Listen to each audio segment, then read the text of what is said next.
The weight of a caring father. In the bustling streets of Warri, Delta State, life moved fast. The city was alive with the sounds of traffic, market traders shouting, and children laughing as they played football on the streets. It was here that Ejike Okoro, a hard-working man in his mid-40s, lived with his family.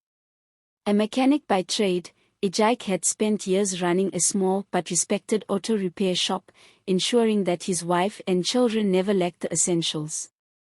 But times had become tough. The economy was struggling, and people no longer serviced their cars as often. Customers were scarce, and debts were piling up. The rent for his shop was due, his children's school fees were unpaid, and his wife, Adeoa, had been struggling to keep up with the rising cost of food. Ejike had always prided himself on being the pillar of his home. He was the one who held everything together, the one who ensured his family never went to bed hungry. But now, that burden felt heavier than ever. A father's weight. Ejike had 3 children.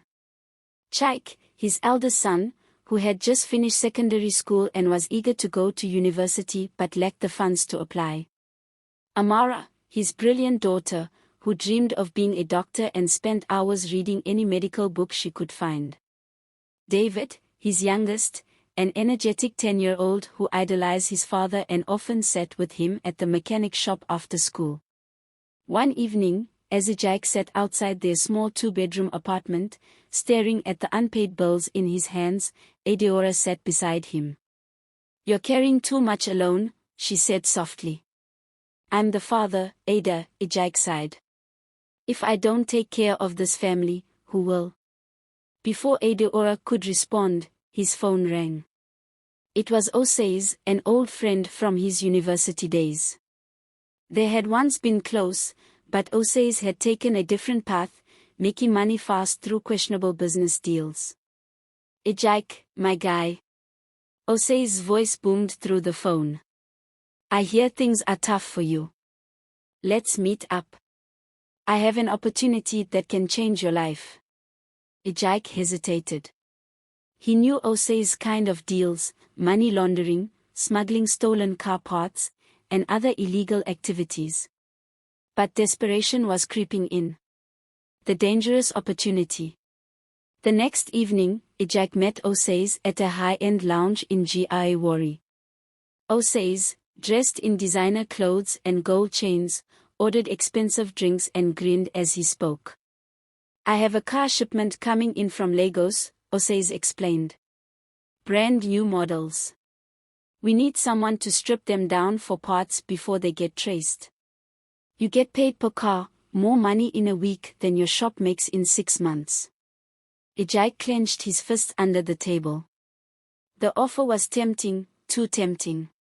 With that money, he could pay his debts, send Chike to school, and stop worrying about rent. But at what cost? "Think about it," Osaze said, sliding a wad of cash across the table. "That's just a taste. The real money comes when you say yes." But pushed it back. "I need time. The trap tightens." That night, he barely slept. Adeora sensed his unease but didn't press him.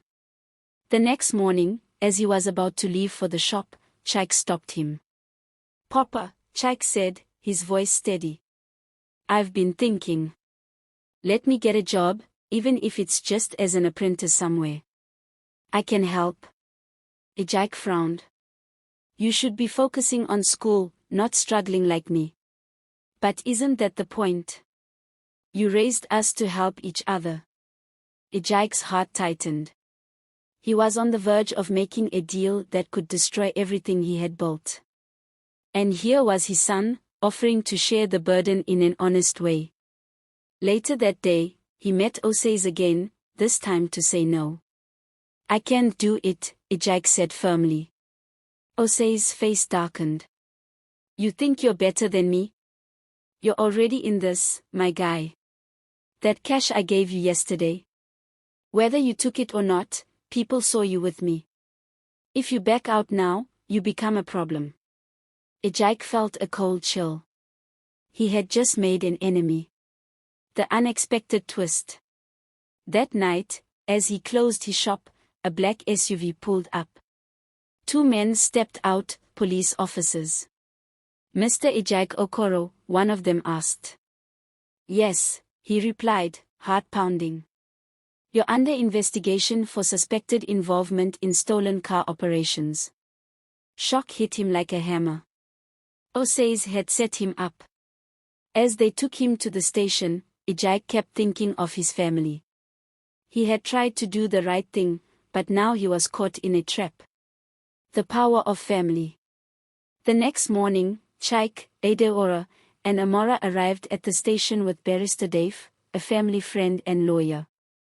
After hours of questioning, Ejike was finally released, but not without damage. His reputation was at risk, and he had nearly lost everything. Later that night, as he sat in their living room, Amora spoke up. "Papa, we know you love us. But love doesn't mean carrying everything alone." David, his youngest, climbed into his lap. "We are in this together." Ejike sighed deeply. He had spent years believing he had to bear all the weight alone, but his family had proven otherwise. A new beginning. The next week, Chike got a small apprenticeship at a local electronics repair shop, earning just enough to help with small bills. Amara started tutoring younger students to save for her education. And Adeoa, ever resourceful, started a small business selling homemade zobo and chin-chin, bringing in extra income. Ejike also made a bold move. He expanded his workshop, focusing on honest work and customer trust. And slowly, things improved. Osaze. He wasn't so lucky. A few months later, the police caught up with him for bigger crimes. Ejike had made the right choice. He had almost lost himself to desperation, but his family had saved him. The weight of a caring father was never meant to be carried alone. The end.